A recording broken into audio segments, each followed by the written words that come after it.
যেখানে সেখানে যখন তখন মিলছে বোমা, উদ্ধার হচ্ছে আগ্নেয়াস্ত্র। বিরোধীরা কটাক্ষের সুরে বলছে বোমা না খোলামকুচি, যে যার তার হাতে এভাবে বোমা বা অস্ত্র পাওয়া যাচ্ছে, কোথাও কলা বাগানে তো কোথাও হাসপাতালের পাশে। তবে নিঃসন্দেহে নজিরবিহীন যে মিষ্টির প্যাকেটে করে বাড়ির দরজায় পাওয়া যাচ্ছে বোমা, তাও আবার পঞ্চায়েত প্রধানের বাড়ি। আর এখানেই প্রশ্ন, ২৬-এর বিধানসভা নির্বাচন কি আরেকটা ভয়ের ভোট হতে চলেছে? এরই পাশাপাশি নজরে থাকবে দিল্লি হাইকোর্টের বিচারপতির বাড়িতে নোটকাণ্ডে তদন্তে এবার নামলো দিল্লি পুলিশ। কিন্তু শুরুতে আজকের গুরুত্বপূর্ণ বিষয়, এবার তৃণমূলের দুয়ারে মিষ্টি বোমা, আতঙ্কে দেগঙ্গার পঞ্চায়েত প্রধান। ভাবুন, পঞ্চায়েত প্রধানের বাড়ির দুয়ারে পৌঁছে যাচ্ছে বোমা, কিন্তু এখনো পর্যন্ত এই ঘটনায় কাউকে গ্রেফতার করতে পারেনি পুলিশ। বহরমপুর থেকে সোনারপুর, কোথাও বোমাবিদ্ধ শৈশব, কোথাও উদ্ধার আগ্নেয়াস্ত্র। নিঃসন্দেহে গুরুত্বপূর্ণ এই বিষয়ে আমাদের আলোচনা চলবে। তবে এই মুহূর্তে একটি বড় খবর আপনাদের সামনে রাখবো। ভুয়ো আইটি অভিযান, এক মহিলা কনস্টেবল সহ ৫ জন সিআইএসএফ জওয়ানকে গ্রেফতার করেছে পুলিশ। চিনার পার্কে এই ঘটনা ঘটেছে, যেখানে একটি ফ্ল্যাটে ভুয়ো আয়কর অভিযান চালানো হয়। শুধু নয়, টাকা গয়না নিয়ে উধাও হয়ে গিয়েছে তারা বলে অভিযোগ সামনে এসেছে। গোটা বিষয়টা আরো বিস্তারিতভাবে হিন্দল দে আমাদের প্রতিনিধি বলতে পারবেন। হিন্দল, মারাত্মক অভিযোগ, ভুয়ো আইটি নয়, কি ঘটেছে? তোমাকে বলে রাখি, বাগুইআটি থানার পুলিশ কিন্তু মোট ৫ জন সিআইএসএফ জওয়ানকে গ্রেফতার করেছে এবং এই সিআইএসএফ জওয়ানদের মধ্যে একজন ইন্সপেক্টর রয়েছে যার নাম অমিত কুমার সিং, তেমনটাও কিন্তু পুলিশ সূত্রে জানা যাচ্ছে। এবং এই যে গোটা ঘটনা, সিআইএসএফ জওয়ান গ্রেফতারের প্রসঙ্গে বাগুইআটি থানার পুলিশ যে গ্রেফতার করেছে, এর নেপথ্যের কারণ প্রসঙ্গে তোমাকে বলে রাখি যে গত 18 তারিখ এক মহিলা তিনি অভিযোগ করেন, যিনি চিনারপাড় অঞ্চলে থাকেন, যে তার বাড়িতে কিন্তু আইটি রেড হয়েছে বলে বেশ কয়েকজন জওয়ান আসেন এবং তারা বলেন যে আইটি আধিকারিক তারা, অর্থাৎ আয়কর দপ্তরের তারা আধিকারিক, এবং তাদের বাড়িতে কিন্তু কত গয়না রয়েছে, কত নগদ রয়েছে, সমস্ত বিষয়ে জানতে চাওয়া হয়। শুধু তাই নয়, সেই মহিলা যেটা অভিযোগ করেন, যে বিনীতা সিং তার নাম, তিনি যেটা অভিযোগ করেছেন যে তাদের বাড়ি থেকে কিন্তু গয়না এবং নগদ টাকা কিন্তু নিয়ে চলে যাওয়া হয়েছে এবং তাদের সন্দেহ এরা কিন্তু কোনো রকম আয়কর আধিকারিক নয়, কেননা তারা যাওয়ার সময় বলে গিয়েছিল আয়কর দফতরে কোনো রকম যোগাযোগ করার দরকার নেই, কাউকে কোনো ফোন করার দরকার নেই, প্রয়োজন হলে তারা যোগাযোগ করে নেবেন। এবং বেশ কয়েক ঘন্টা কোনো রকম কোনো ফোন যেহেতু পাননি তারা, তখন তাদের সন্দেহ হয় এবং তারপরেই তারা বাগুইআটি থানায় লিখিত অভিযোগ জানান। সেই অভিযোগের পরিপ্রেক্ষিতে তদন্ত প্রক্রিয়া চালাতে গিয়ে পুলিশ জানতে পারে বাগুইআটি থানা তদন্তকারী দলের সদস্যরা যে আয়কর আধিকারিকরা এসেছিলেন বলে তারা পরিচয় দিয়েছিলেন, আদতে তারা কেউ আয়কর আধিকারিক নন। তারা কিন্তু মোট ৫ জন সিআইএসএফ জওয়ান ছিলেন। সেই ৫ জনের মধ্যে একজন ইন্সপেক্টর ছিলেন যার নাম অমিত কুমার সিং, যিনি ফারাক্কা ব্যারেজে কর্মরত অবস্থায় ছিলেন। সেই ফারাক্কা থেকে কিন্তু এই অভিযুক্ত ইন্সপেক্টরকে গ্রেফতার করা হয়, যিনি সিআইএসএফ এর ইন্সপেক্টর। তার পাশাপাশি মোট ৪ জন সিআইএসএফ এর কনস্টেবলকে গ্রেফতার করা হয়। সেই সিআইএসএফ এর ৪ জন কনস্টেবলের মধ্যে একজন মহিলা কনস্টেবল রয়েছেন। ২ জনকে উত্তরবন্দর থানা এলাকা থেকে, ২ জনকে নিউ আলিপুর থানা এলাকা থেকে গ্রেফতার করা হয়। এই যে গোটা গ্রেপ্তারি, সেই গোটা গ্রেপ্তারির পর পুলিশ যেটা জানতে পারে যে অভিযোগকারিনী যে মহিলা, সেই মহিলার সৎ মা আরতি সিং, তিনি কিন্তু গোটা বিষয়টি কন্ডাক্ট করেছেন। কেননা এই আরতি সিং অর্থাৎ কিনা সৎ মার সঙ্গে বিনীতা সিং এর একটা সম্পত্তি নিয়ে গন্ডগোল চলছিল। সেই সম্পত্তি বিষয়ক গন্ডগোলের পরিপ্রেক্ষিতে আরতি সিং এর পূর্ব পরিচিত ছিল অমিত কুমার সিং, যিনি ইন্সপেক্টর। তার সঙ্গে তিনি যোগাযোগ করেন এবং তারাই কিন্তু ছক কষেন যে আয়কর হানা বলে যত সম্পত্তি রয়েছে সেগুলো সব লুট করবেন। এবং সেই বিষয়ে কিন্তু পুলিশ এখনো পর্যন্ত জানতে পেরেছেন অভিযুক্তদের মোট ৮ জন গ্রেফতার হয়েছে। সেই অভিযুক্তদেরকে আজকে আদালতে পাঠানো হয়, 14 দিনের জেল হেফাজতের নির্দেশ হয়েছে। এর মধ্যেই টিআই প্যারেড করানো হবে, তেমনটাই কিন্তু বাগুইআটি থানার পুলিশ সূত্রে খবর।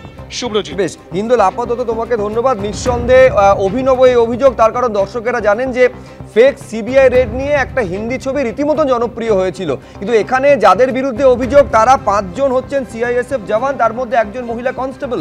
আজকে যারা এবিপি আনন্দ দেখেছেন তারা জানেন যে প্রতারণার নিত্য নতুন ফাঁদ চারিদিকে কার্যত বিছানো রয়েছে।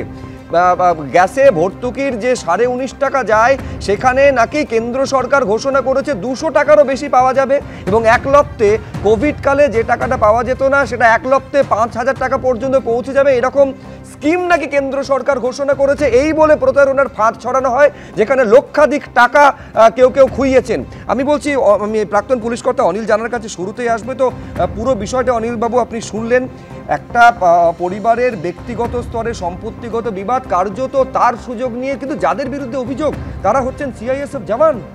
একটা জিনিস জানতে হবে এখানে যারা আইটি পার্সোনাল বলে এসছিল তারা কি জেনুইন নাকি, তারা যদি ফলস হয়, এরা সেটা জেনে গেছে কি না সিআইএসএফ যে আমি অফিসার হিসেবে আইটি বলে আমি যে রেট অ্যাসিস্ট্যান্স চাইলাম, সিআইএসএফ চলে গেল, এই জায়গাটা একটা ব্যাপার ক্লিয়ার হওয়া দরকার। এরা সিআইএসএফ জেনে গেছে যে ফলস নাকি আননোয়িংলি যে জেনে চলে গেছে, ওরা আইটি পার্সোনাল বলে চলে গেছে, এটা দেখতে হবে। না, আমি বলছি, আমি যার সঙ্গে এই ধরনের প্রতারণার ঘটনা ঘটেছে, যেখানে এই যে টাকা গয়না নিয়ে উধাও হয়ে যাওয়ার ঘটনা ঘটেছে, আজকে চিনার পার্কে মতন একটা অভিজাত এলাকায় ঘটনা ঘটছে, তো যেখানে সেখানে ঘটে যেতে পারে। আমি বলছি সিকিউরিটির পার্সপেক্টিভ থেকে এই ঘটনা কতটা উদ্বেগজনক? অবশ্যই উদ্বেগজনক, তার কারণ এবার থেকে যখন আইটি অফিসাররাই বিপদে পড়বে, যখন আইটির জেনুইন রেড করতে যাবে, তখন ওদের আই কার্ড দেখিয়ে দেবে, আইডেন্টি কার্ড দেখাবে, লোকে চ্যালেঞ্জ করবে, চ্যালেঞ্জ করার অধিকার আছে যে আপনি সত্যিকারের আইটির লোক কিনা। কারণ পুলিশকেও চ্যালেঞ্জ করতে, আপনি পুলিশ যদি ইউনিফর্মে থাকলেও আপনাকে বলে আপনি দেখান, পুলিশের তো নেম প্লেট থাকে, আই কার্ড থাকে দেখাবে, এগুলো করতে হবে। একেবারে আমি এইখানে সমীর চট্টোপাধ্যায়ের কাছে আসতে যাবো এই কারণে, ফুল অফ চিট এরা সবাই জানে, কারণ আমাকে 80 সালে 1980-তে আমার একজন অ্যাসিস্ট্যান্ট কমিশনার ছিলেন সলিল মুখার্জি, জানা ওনার বাবাকে 67-এ চিট হয়েছিল কয়েক লক্ষ টাকা, বলি Kolkata is a full of cheat. আমার এই কথাটা মনে হচ্ছে আমিও শেষ বয়সে এসে একজনকে বিশ্বাস করলাম ফুললি, মানে ব্যাংকের সঙ্গে চিট করে এখন আমি এইখানে সমীর চট্টোপাধ্যায়ের কাছে এই কারণে আসতে চাইবো, তার কারণ তৃণমূল কংগ্রেস আপনারা জানেন যে সীমান্ত রক্ষা বাহিনী বা বিএসএফ এর একটা অংশের বিরুদ্ধে লাগাতার অভিযোগ তুলে আসছে, কেন্দ্রীয় এজেন্সি কেন্দ্রীয় বাহিনীর বিরুদ্ধে বিস্তর অভিযোগ তারা তুলেছে। আমি বলছি সমীর দা, এইখানে যারা, আমি আবার বলছি, এই ভুয়ো আইটি রেডের ক্ষেত্রে যাদের গ্রেফতার করা হয়েছে তাদের মধ্যে এক মহিলা কনস্টেবল সহ 5 জন সিআইএসএফ জওয়ান রয়েছেন, মানে সেন্ট্রাল ফোর্সের লোক তারা। ভুয়ো তো একটা ব্যাধি, এই যে প্রতারণা যারা করবে তারা পরিকল্পনা করেই করে। সেটা বিএসএফকে আমি পুরো আঙুল দেখাবো না, কিন্তু বিএসএফের কিছু কিছু মানুষের জন্যই তো গরুগুলো পাচার হয় বর্ডার দিয়ে, বা যে কোনো কিছু পাচার হয়, বর্ডার সিকিউরিটি ফোর্সের দায় দায়িত্ব কর্তব্য অবহেলার কারণেই হয়। আজকে সিআইএসএফের মূর্তি ধরে আজকে যারা এই ঘটনাগুলো ঘটালো, আজকে আইটি যে অ্যারেস্ট করছে বা তাদেরকে জেল হেফাজতের কথা আপনাদের সংবাদ মাধ্যমে শুনছি, এটা তো ভয়ঙ্কর ব্যাপার। এই যে আজকে বাংলার যে প্রশাসন, তাদেরকে আপনারা বিভিন্ন সময় বিরোধীরা আঙুল তুলছে তাদের কর্মকাণ্ডের জন্য, কেন কেন্দ্র সরকারের দায় দায়িত্ব বা এই কাজ করবে না? কারণ এখানের 25 পয়সা চালানা আটানা নেতাদের জন্যেও সিআইএসএফ এর বহু সিকিউরিটি আমরা ঘুরতে দেখি। আজকে কে বলতে পারে, আমরা কোনো সময় বলবো না যে এই পুলিশ, আমি এখানে একটু সাপ্লিমেন্ট করি সুবিধা আপনারও বলতে সুবিধা হবে, সেটা হচ্ছে সেন্ট্রাল ইন্ডাস্ট্রিয়াল সিকিউরিটি ফোর্স শুধুমাত্র একটা কেন্দ্রীয় নিরাপত্তা সংস্থা শুধু নয়, দর্শকদের স্মরণে থাকবে যখন আরজি করের ঘটনা ঘটেছিল, স্বয়ং সুপ্রিম কোর্ট নির্দেশ দিয়েছিল সিআইএসএফ সিকিউরিটিতে মুড়ে ফেলতে হবে আরজি করতে। আপনি বিএসএফ বলুন, সিআইএসএফ গুরুতর অভিযোগ, সিবিআই বলুন, ইডি বলুন, প্রত্যেকে স্ব ক্ষেত্রে তারা সম্মানিত এবং তাদের যোগ্যতারা, কিন্তু তাদের এই ফাঁকটাকে যারা গলিয়ে নিয়ে এই ধরনের ঘটনা ঘটবে, আঙুল তো তাদের দিকে যাবে। আমি তো সেটাই বলতে চাই। দেখুন, মানুষ ভালো মানুষ খারাপ, আমরা বাংলাতে একের পর এক পুলিশ প্রশাসনের যা কাজ আমরা দেখছি, তাতে মানুষ পুলিশের উপরে আস্থা রাখতে পারছে না। পুলিশের কলার ধরে শেষ করি ওটাই বলছি, পুলিশের কলার ধরে টানছে মাফিয়ারা, এরকমও ঘটনা দেখছি। দেখুন, সিআইএসএফ বলুন, পুলিশ বলুন বা মিলিটারি বলুন, প্রত্যেকটাই তো মানুষ, ফলে তাদের মধ্যে খারাপ মানুষও থাকবে। এবং এই ঘটনাটা যেটা সবথেকে আতঙ্কের, সেটা হলো এরপর কি কোথাও কোনো পুলিশ অফিসার যাবেন কোনো ব্যাপারে আলোচনা করতে, কি কোথাও কোনো সিআইএসএফ, আমি এই কথাটা আমি জাস্ট আপনার সঙ্গে সম্পূর্ণ একমত। তার মানে পুলিশের প্রশ্নে কোনো একটা পুলিশের একটা অংশের বিরুদ্ধে অভিযোগ থাকলে পুরো কলকাতা পুলিশ বা পুরো রাজ্য পুলিশের দক্ষতা নিয়ে আপনারাও প্রশ্ন তুলবেন না কাল থেকে। আমি বলছি কোনো একটা ক্ষেত্রে যদি এক্সেপশন, তো রুল কখনো নয়। বেশ বেশ, আমি আমি আমি আমি আমি আমি চয়নদার কাছেও আসবো, কিন্তু এই ঘটনা সামনে আসার পর কি কি বক্তব্য সামনে আসছে আমি একবার দর্শকদের সামনে রাখবো। 5 জনকে গ্রেফতার করেছে পুলিশ, দেখুন। 18 তারিখ আমরা বাগুয়াটি থানাতে একটা কমপ্লেন পেলাম from one Binita Singh, daughter of Binod Kumar Singh, বাড়ি আছে চিনার পার্কে। তো ওনার কমপ্লেন ছিল ওনার বাড়িতে নাইট অ্যারাউন্ড 2টোর সময় কিছু লোক এসে আইটি ডিপার্টমেন্টের নাম করে একটা রেড করেছিল। তো এই রেডের পরে ওনারা ভ্যালুয়েবল আইটেমস মানে ক্যাশ আর আদার অর্নামেন্টস সিজ করে ওখান থেকে নিয়ে গেছে। আর এই নিয়ে যাওয়ার টাইম কোনো সিজার লিস্ট কিছু দিল না। ডিউরিং কেস ইনভেস্টিগেশন পাশের যে সিসিটিভি ফুটেজেস থেকে আমরা স্টার্ট করলাম, আর যে সিসিটিভি ফুটেজেসে ফার্স্ট ইনফরমেশন আমরাই পেয়েছে ওনারা এসেছিল দুটো ভেহিকলসের, একটা পিকআপ ভ্যান আর একটা বাইকে। তো পিকআপ ভ্যানের নাম্বারটা ট্রেস করে আমরা যে ড্রাইভারকে অ্যারেস্ট করলাম ফ্রম সাউথপোর্ট পিএস এরিয়া। মিডলম্যানকে অ্যারেস্ট করলাম নিউ আলিপুর পিএস এরিয়া থেকে। তো মিডলম্যান থেকে লাইক নেক্সট ইনফরমেশন আমরা এই পেয়েছি, এই মিডলম্যানকে এই গাড়ি হায়ার করার জন্য বলা হয়েছে সিআইএসএফ এর একটা 3 স্টার অফিসার মানে ইন্সপেক্টর। তো on the basis of technical evidence আমরা এই সিআইএসএফ এর ইন্সপেক্টরকে অ্যারেস্ট করলাম ফারাক্কা থেকে। অভিযোগকারিনীর সঙ্গে সৎ মায়ের বিবাদ, এবার সৎ মায়ের পূর্ব পরিচিত হচ্ছেন সিআইএসএফ জওয়ান। এই পূর্ব পরিচয়কে কাজে লাগিয়ে এই আইটি রেড, যেটা ফেক আইটি রেড, সেটা করা হয়েছে এবং তারপর 5 জনকে গ্রেফতার করা হয়েছে। তার মানে চয়নদা, আসল জওয়ান ভুয়ো রেড করতে গিয়ে পাকড়াও। না, শুধু তাই নয়, এখানে একজন পুলিশ কর্মচারীও বোধহয় আছেন যুক্ত, যতদূর শুনেছি। ওই যে ভদ্রমহিলা পুলিশের ছিলেন না, যিনি, যার নেতৃত্বে এটা হয়েছে, একজন সিআইএসএফ এর কনস্টেবল, যে সিআইএসএফ এর কনস্টেবল। এই যে পুরো এই ওরা তো অন সার্ভিস রয়েছে, এটা কি করে এই ঝুঁকিটা নিলেন, কেন নিলেন আমি বুঝতে পারছি না।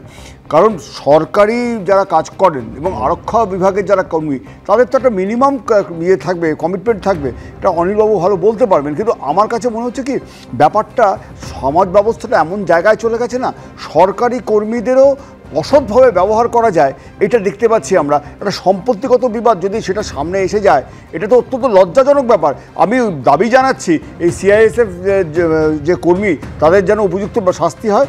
আর সবচেয়ে বড় কথা কি বলুন তো, সবচেয়ে বড় কথা পাশাপাশি এটাও মানতে হবে, কোথাও নিশ্চয়ই একটা প্রভাবশালী সর্বরী মুখোপাধ্যায়, সর্বরী, আমি সমীরদা আসবো।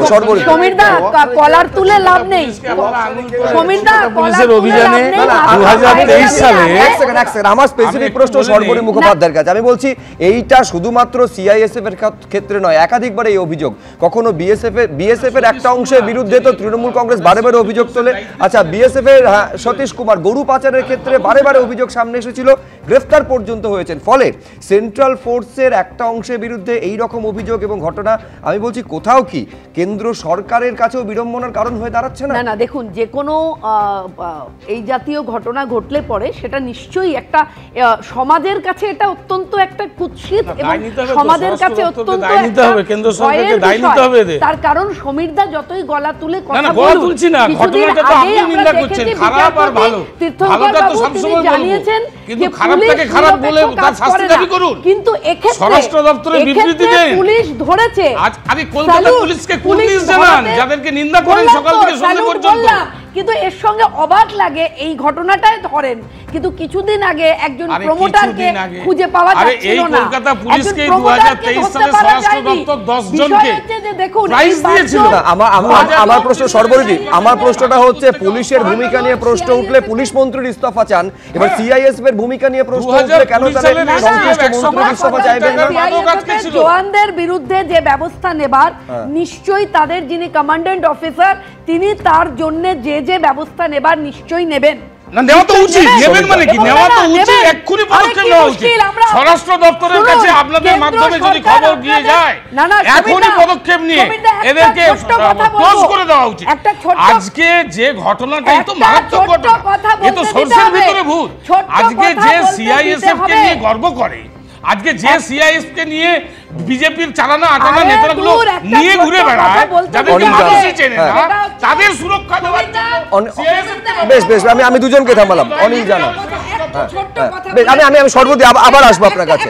অনিল জানা, দ্রুত একটা ছোট্ট কথা, সেটা তো দেখুন, সিআইএসএফ এর এই জওয়ানদের বিরুদ্ধে তাদের কমান্ড্যান্ট অফিসার যে পদক্ষেপ নেবেন, আমরা সবাই তার অপেক্ষায় রইলাম। কিন্তু একথা নিশ্চিত জানবেন, তার জন্যে কিন্তু কেন্দ্র সরকার, যেমন আমরা রাজ্য সরকারে দেখি পুলিশকে কিছু করলে পরে রাজ্যের শাসক দল ঝাঁপিয়ে পড়ে, সেই অনিল জানা, আমি সর্বরিদি এবং সমীরদা দুজনকে থামালাম, প্লিজ অনিল দা। ব্যাপারটা হচ্ছে এত বড় ফোর্স, কিছু কুলাঙ্গার তো সব ডিপার্টমেন্টেই আছে, সব প্রফেশনেই আছে, তাদের জন্যই এই বদনামটা হয় তো হচ্ছেই। যারা হয়েছেন, যারা অ্যারেস্ট হয়েছেন, তাদের জেল কাস্টডি হয়েছে, মানে they will be placed under suspension. বেশ, এবার এই পর্ব একটু মিষ্টিমুখ করে শুরু করা যাক। তৃণমূলের যিনি পঞ্চায়েত প্রধান উত্তর 24 পরগনার দেগঙ্গার, একেবারে সাত সকালে বাড়ির দরজায় পৌঁছে গেল মিষ্টির প্যাকেট। এবার যেই মুহূর্তে প্যাকেটটা খুলতে যাচ্ছেন তার মা দেখেন তার মধ্যে বোমা রাখা রয়েছে। এত ঘন্টা পেরিয়ে গিয়েছে সকাল থেকে, কিন্তু এখনো পর্যন্ত এই মিষ্টি রহস্যের কোনো কিনারা পুলিশ করতে পারেনি। দেখুন, তৃণমূলের পঞ্চায়েত প্রধানের দুয়ারে বোমা, এ যেন ভোটের আগে বোমার ভেট। এসেছিল মিষ্টির প্যাকেট, খুলতেই মিলল তাজা বোমা। বিধানসভা ভোটের 1 বছর আগে থেকে রাজনীতির পারদ চড়তে শুরু করেছে, তার মধ্যে তৃণমূলের পঞ্চায়েত প্রধানের বাড়িতে মিষ্টির প্যাকেটে পৌঁছে গেল বোমা।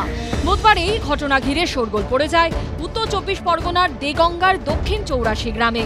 তৃণমূল পরিচালিত এই গ্রাম পঞ্চায়েতের প্রধান বাপ্পা মণ্ডলের অভিযোগ, ভোরবেলা দরজা খুলতেই দেখা যায় বাড়ির সিঁড়িতে রাখা একটা প্যাকেট। সাদা প্যাকেটের রঙিন মোড়কের মধ্যে ছিল মিষ্টির বাক্স।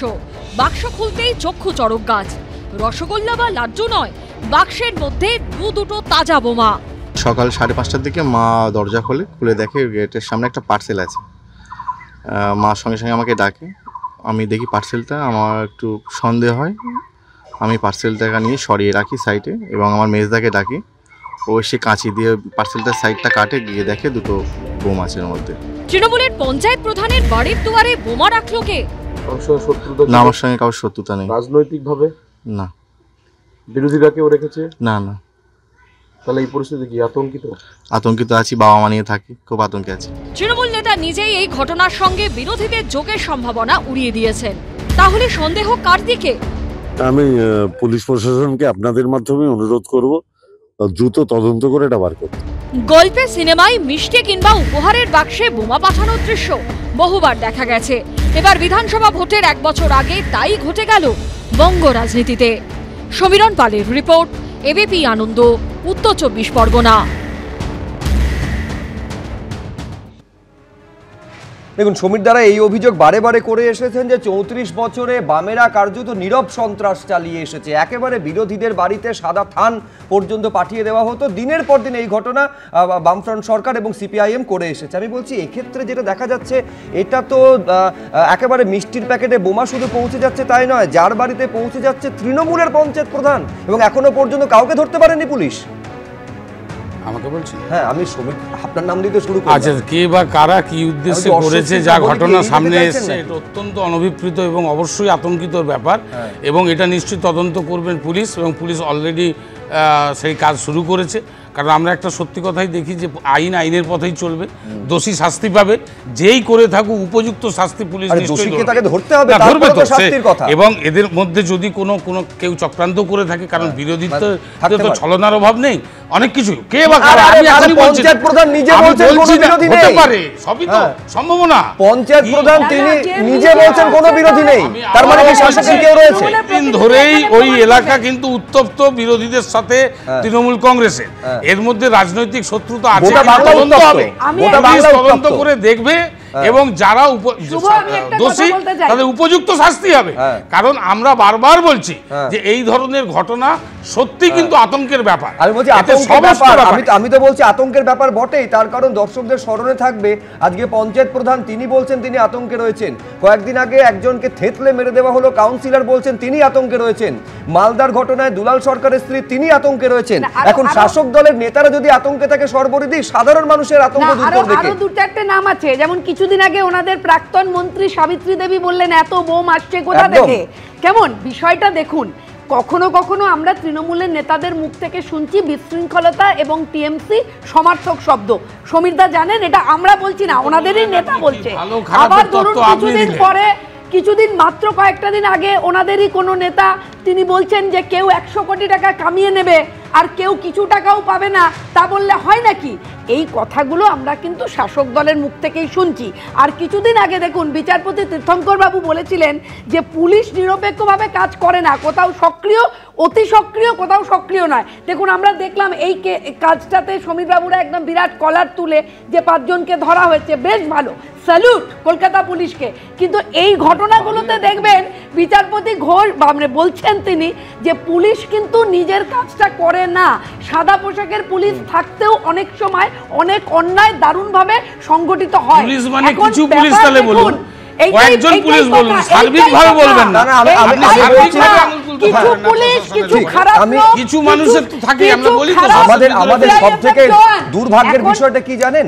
সেটা হচ্ছে রাজনৈতিক আকচা আকচি আমাদের রাজ্যে নতুন কিছু নয়। আমাদের দুর্ভাগ্য হচ্ছে তার মধ্যে শৈশব আক্রান্ত হচ্ছে। বহরমপুরে যে ঘটনা ঘটেছে গত 1-1.5 বছর আগে, আপনারা জানেন যে মিনাখার, উত্তর 24 পরগনার মিনাখায় খেলতে গেছিল একটা 9 বছরের শিশু মামার বাড়িতে, বোমা ফেটে তার মৃত্যু হয়েছে। আজকে মুর্শিদাবাদের বহরমপুরে যে ঘটনা ঘটেছে, বল ভেবে খেলতে গিয়েছে, একটা জিনিসকে নিয়ে এসেছে, নাড়াচাড়া করতে করতে বোমা ফেটেছে, অত্যন্ত গুরুতর অবস্থায় হাসপাতালে চিকিৎসাধীন। আমাদের দুর্ভাগ্যের বিষয় অনিলদা এইটা যে রাজনৈতিক আকচা আকচি, প্রচুর বোমা উদ্ধার, আগ্নেয়াস্ত্র উদ্ধারের ঘটনা ধারাবাহিকভাবে ঘটে চলেছে, শৈশবও নিস্তার পাচ্ছে না। এটা নতুন ঘটনা কি আছে, প্রায়ই ঘটেছে। তারপর কিছুদিন, বছরখানেক আগে মুর্শিদাবাদ ও মালদায় একজন একটা বাচ্চা মেয়ে তার মামার বাড়ি বেড়াতে এসছে, ওপরে বোম পড়েছে, বোমটা পড়ে পরে মেয়েটি মারা যায়।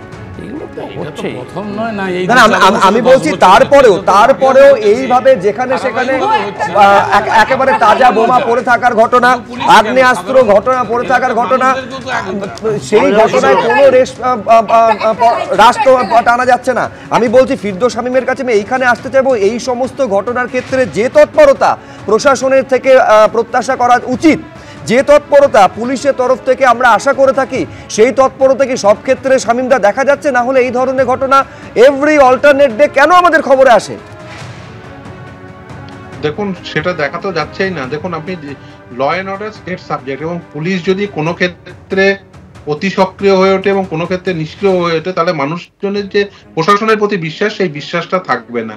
দেখুন, গণতন্ত্রে স্বাভাবিকভাবে সরকার আসবে, একটি রাজনৈতিক, বিশেষ করে আমাদের দেশের যে সাংবিধানিক গণতন্ত্র, সেখানে রাজনৈতিক দলগুলো তারা ভোটে পার্টিসিপেট করে, মানুষজন তাদের উপর বিশ্বাস রাখেন। এই বিশ্বাস কেন রাখেন? তারা এই বিশ্বাসে থাকেন যে অন্ততপক্ষে এরা সুশাসন দেবেন। আমরা সুশাসনের পরিবর্তে কি পাচ্ছি? আমরা দেখছি যে শাসক দলের কেউ হলে সেক্ষেত্রে যদি তার বিরুদ্ধে অভিযোগ থাকে তাহলে পুলিশ নিষ্ক্রিয় থাকবে, যদি বিরোধী কেউ হয় তার বিরুদ্ধে অভিযোগ না থাকলেও পুলিশ অতি সক্রিয় হয়ে উঠবে। এই অতি সক্রিয়তা বা নিষ্ক্রিয়তা কোনোটাই কাম্য নয়। পুলিশের উচিত যে একেবারে ব্যক্তি নিরপেক্ষভাবে। কোথাও কোথাও কি এই বিষয়টাও নজর কাটছে না শামীমদা? সেটা হচ্ছে একাধিক জায়গায়, বিশেষত মালদার ক্ষেত্রে যেভাবে শাসক দলের অন্দরে কোন দল এবং তার জন্য প্রাণ যাচ্ছে, কোথাও কি সেখানে পুলিশ কিভাবে কাজ করবে? পুলিশের ক্ষেত্রে বিরুদ্ধে একটা শিথিলতার অভিযোগ বারে বারে আসে। শাসক দলের মধ্যে যদি কোন দল থাকে সেক্ষেত্রে কি একটু বেশি শিথিল হয়ে পড়ে পুলিশ? দেখুন, আপনি মালদার উদাহরণ দিলেন, তার থেকে একটু পিছিয়ে যান। আমাদের এই রাজ্যে নদিয়াতে আপনাদের মনে থাকবে শাসক দলের একজন এমএলএ, তার খুন হয়ে যেতে হয়েছিল এবং সেক্ষেত্রে অভিযোগ উঠেছিল পূর্বতন এক শাসক দলের নেতার বিরুদ্ধে, পরবর্তীতে তিনি বিজেপিতে জয়েন করেছিলেন। একদমই। ফলে এই যে তারপরে আপনার মালদা থেকে শুরু করে গোটা রাজ্য জুড়ে একাধিক উদাহরণ রয়েছে। আপনার মনে থাকবে এই গার্ডেন রিচের সেই ঘটনার কথা, যেখানে পুলিশকে গুলি খেতে হয়েছিল।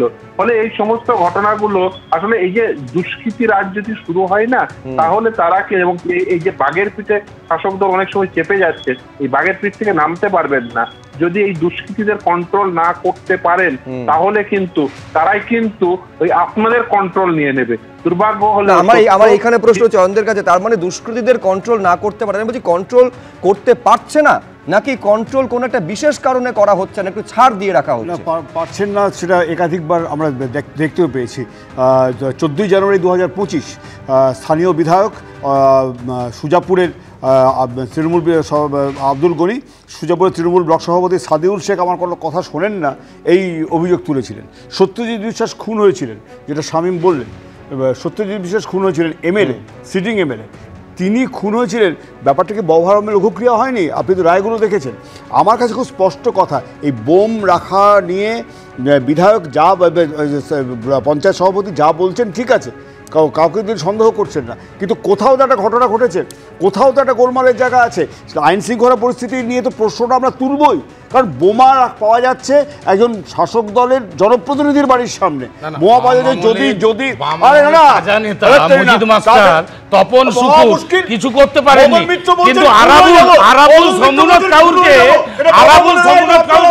এই সরকার কিন্তু অ্যারেস্ট করেছে।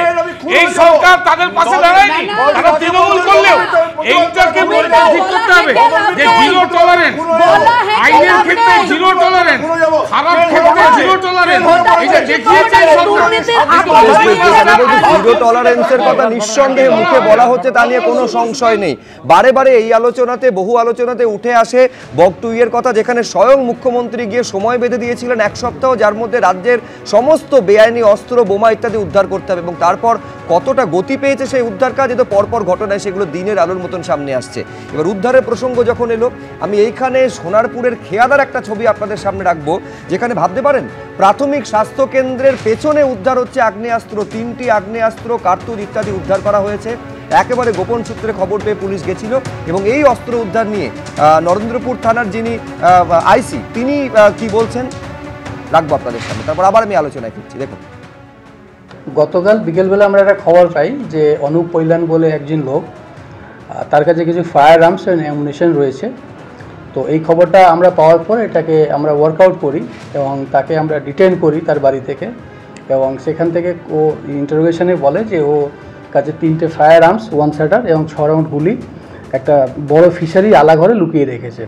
অ্যাকর্ডিংলি তাকে আমরা এখানে নিয়ে যাওয়ার পরে 3টে 1 shutter fire arms along with 6 round ammunition একটি আলাঘরের বাথরুমের কাছে পাওয়া যায়। এর প্রিভিয়াস ক্রিমিনাল অ্যাক্টিভিটি রয়েছে এবং 2023 সালেও প্ল্যান ডাকাতি কেসে অ্যারেস্ট হয়েছিল, তার আগেও মারপিটে কেসেও ইনভলভ ছিল, এবং ও রিসেন্টলি যেটা খবর পাওয়া যাচ্ছিল আবার ক্রিমিনাল অ্যাক্টিভিটি ইন্টেন্সিফাই করছিল, সেই কারণে আমরা অ্যারেস্ট করলাম।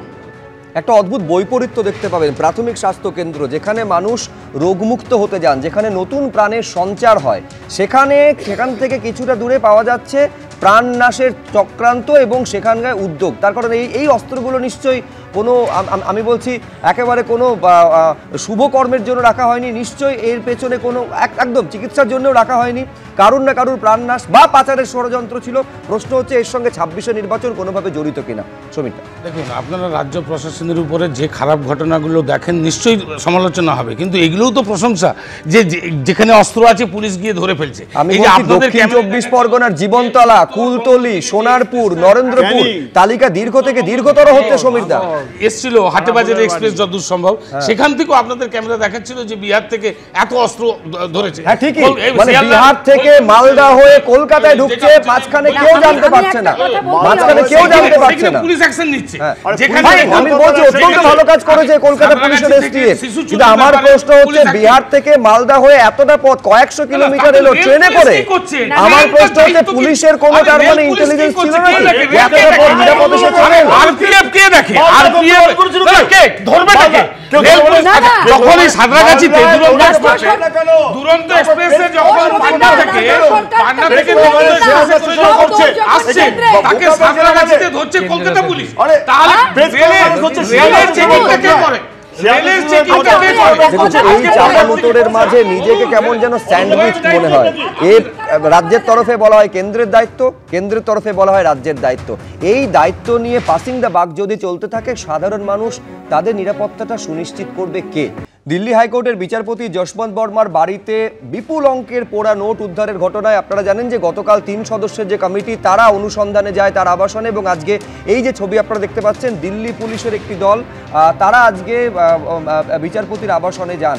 এখনো পর্যন্ত এই ঘটনার তদন্ত চলছে। আপনারা জানেন যে স্টোর রুমে উদ্ধার হয়েছিল, যখন একটি আগুন লাগার ঘটনা ঘটে, সেই আগুন যখন নিয়ন্ত্রণে আনতে যায় দমকল, সেইখানে কিন্তু বিপুল অঙ্কের পোড়া নোট উদ্ধার হয় এবং তারপর রীতিমতন জাতীয় রাজনীতিতে বিতর্ক তৈরি হয়েছে। 3 সদস্যের কমিটি কোর্ট গঠন করে দিয়েছে 3 বিচারপতির কে নিয়ে, এবং তারা গতকাল পৌঁছেছিলেন এবং আজকে দিল্লি পুলিশের আধিকারিক, শীর্ষ আধিকারিক তারা পৌঁছে যান।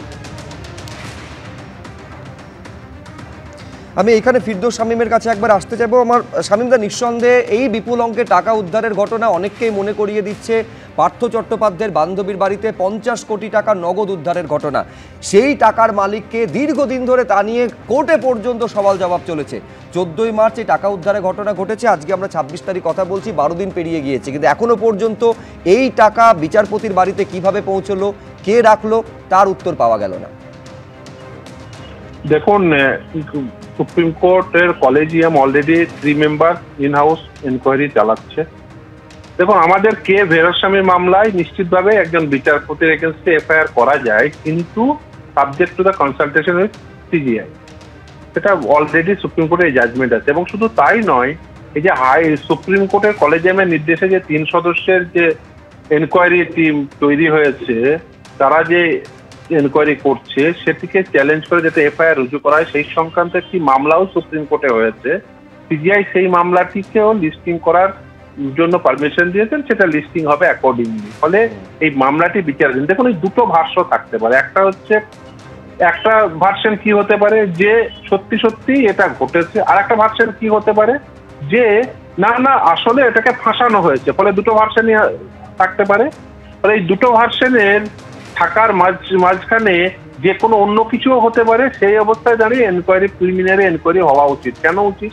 তার কারণ দেখুন, বিচারপতিদের সাধারণভাবে বিভিন্ন ধরনের মামলার বিচার করতে হয়। সেই ক্ষেত্রে দেখা যায় দ্বিতীয় বক্তব্যটা কিন্তু বিচারপতি যে রিপোর্ট দিল্লি হাইকোর্টে দিয়েছেন সেটার উল্লেখ তিনি করেছেন যে সেই সময় তিনি বাড়িতে ছিলেন না, চক্রান্ত হয়েছে তার বিরুদ্ধে, অর্থাৎ তিনি চক্রান্তের শিকার। একদমই। সেই জন্য দেখুন, কারণ এটা একটা অত্যন্ত গুরুত্বপূর্ণ একটি ঘটনা এবং একটা গুরুত্বপূর্ণ ইনস্টিটিউশনের বিরুদ্ধে এই ঘটনাটি ঘটেছে এবং এরকম ঘটনা ঘটা উচিত নয় জুডিশিয়ারিতে। তার কারণ একজন বিচারপতির বাড়ি থেকে এত টাকা উদ্ধার হলো, কেন উদ্ধার হলো? যদি বিচারপতিকে ইভেন ফাঁসানো হয়, তাহলে কেন, কি উদ্দেশ্যে ফাঁসানো হয়েছে সেটারও তদন্ত হওয়া উচিত। এটাও তাহলে সমানভাবে আসা উচিত। যদি সত্যিই ফাঁসানো হয়ে থাকে, যদি সত্যিই তিনি চক্রান্তের শিকার হন, ঠিক আপনি যথার্থ বলেছেন, কি উদ্দেশ্যে, এর পেছনে কোনো কারা জড়িত, কি কারণ রয়েছে, সেটাও তো দিনের আলোর মতন সামনে আসা উচিত। এবার দ্বিতীয় বিষয়টা আসি, সেটা হলো যে এই তদন্তটি দ্রুততার সঙ্গে হওয়া উচিত। এটি আপনি বলছেন, তার কারণ এটি জনসাধারণের কাছে একটি পরিষ্কার চিত্র হলো যে এই জুডিশিয়ারিতে গিয়ে আমাদের শেষ আশ্রয় হলো এই জুডিশিয়ারি। সেখানে কোনোভাবেই এই ধরনের কোনো অভিযোগ যদি এসে থাকে, তাহলে শুধুমাত্র যে বিচার হলো বা বিচার হবে সেটা যথেষ্ট নয়, যে বিচারটি যাতে চাক্ষুষ হয় সেটাও করতে হবে। এবং আমি বলি, এর আগের দিন আপনাদের এই টিভি চ্যানেলের আলোচনায় আমি বলেছিলাম যে এর আগে একটি মামলার ক্ষেত্রে একজন আইনজীবী, অত্যন্ত বরিষ্ঠ আইনজীবী, এই ইন হাউস এনকোয়ারি রিপোর্ট চেয়েছিলেন। সেই মামলায় সুপ্রিম কোর্ট সেই সময় ডিসমিস করে দিয়েছিল, বলেছিল যে ইন হাউস এনকোয়ারি শুধুমাত্র জাজেসদের এবং কলেজিয়ামের কনজামশনের জন্য। পরবর্তীতে এই মামলার ক্ষেত্রে কিন্তু সেটা সুপ্রিম কোর্ট করেনি। আপনি যদি দেখেন, সুপ্রিম কোর্ট কিন্তু এই পোড়া নোটের ছবি দিয়ে প্রেস রিলিজ করেছে।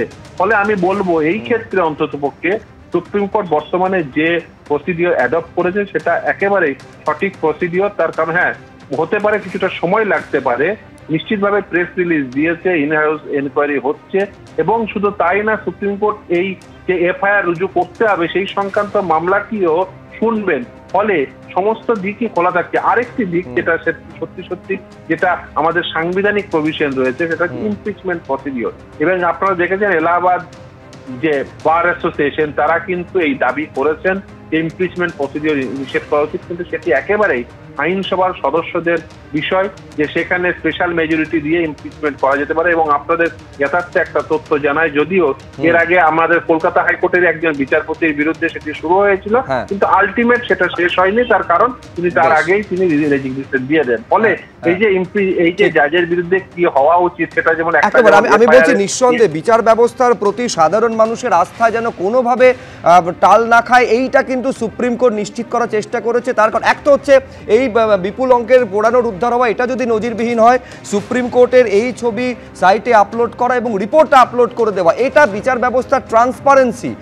সেই স্বচ্ছতা, এটাকেও কিন্তু সুপ্রিম কোর্ট আপহোল্ড করার চেষ্টা করেছে। নিঃসন্দেহে সেটাও নজিরবিহীন। হ্যাঁ, সমীরদা কিছু বলতে চাইছেন? আমি যেটা বলতে চাই, তুমি শুরুটা ভালোই বলেছো। বিচারপতি হলেও সে তো আইনের ঊর্ধ্বে নয়।